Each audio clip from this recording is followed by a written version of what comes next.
बाळासाहेब ठाकरेंच्या जन्मशताब्दीनिमित्त राज ठाकरेंची सूचक पोस्ट. राजकारणात लवचिक भूमिका घेण्याचे संकेत. राजकारणात कधीतरी बाळासाहेबांना आपण लवचिक भूमिका घ्यावी लागली. राज ठाकरेंची पोस्ट.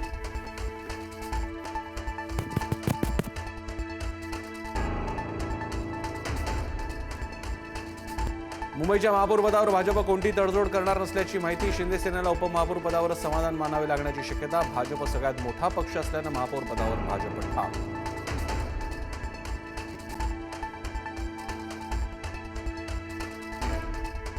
बाळासाहेबांचे वारसदार म्हणत असाल तर बीएमसीवर भगवा फडकवण्यासाठी पुढे या. पुढारी न्यूजशी बोलताना भास्कर जाधवांचं एकनाथ शिंदेना आवाहन.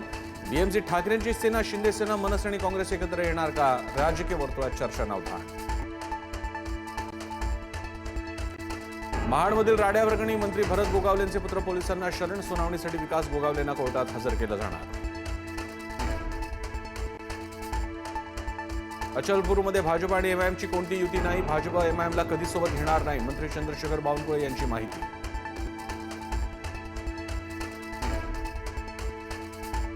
शिवसेना प्रमुख स्वर्गवासी बाळासाहेब ठाकरे यांची 100वी जयंती. बाळासाहेबांच्या जयंतीनिमित्त ठाकरे बंधू आज पुन्हा एकाच मंचावर. ठाकरेंच्या शिवसेनेकडून आयोजित कार्यक्रमाला राज ठाकरे राहणार उपस्थित. पंतप्रधान मोदींकडून स्वर्गवासी बाळासाहेब ठाकरेंना अभिवादन. महाराष्ट्राच्या प्रगतीसाठी बाळासाहेबांच्या दृष्टिकोनातून मोठी प्रेरणा मिळते. ती साकार करण्यासाठी प्रयत्नशील राहू, मोदींची एक पोस्ट. बाळासाहेब ठाकरे यांच्या शताब्दी वर्षानिमित्त काही नव्या योजना जाहीर केल्या जाणार. उपमुख्यमंत्री एकनाथ शिंदे करणार नव्या योजनांची घोषणा. शिंदे रिगल सिनेमा येथील बाळासाहेबांच्या पुतळ्याला करणार अभिवादन. अत्याचाराच्या घटनेनं बदलापूर पुन्हा हादरलं. स्कूल व्हॅनमध्ये 4 वर्षीय चिमुकलीवर अत्याचार. आरोपीला आज न्यायालयात हजर केलं जाणार. संबंधित शाळा अनधिकृत असल्याची ही धक्कादायक माहिती समोर.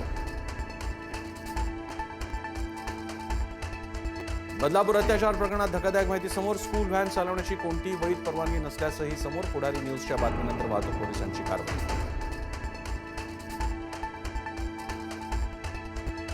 संभाजीनगरात तरुणाला पोलिसांकडून बेदम मारहाण. दुचाकीची चोरी केल्याचा आरोप करत मारहाण. दारू पिण्यास पैसे न दिल्यानं पोलिसांनी मारहाण केल्याचा तरुणाचा आरोप.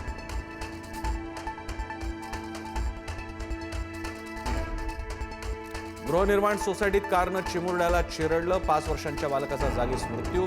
पुण्यातील जॉय सोसायटीतली घटना. सोसायटीच्या आवारात खेळत असताना कारने चिरडलं.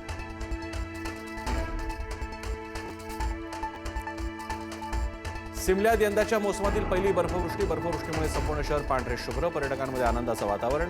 घरांवर आणि रस्त्यांवर बर्फाचा खच. वाहनं बर्फाखाली दबली.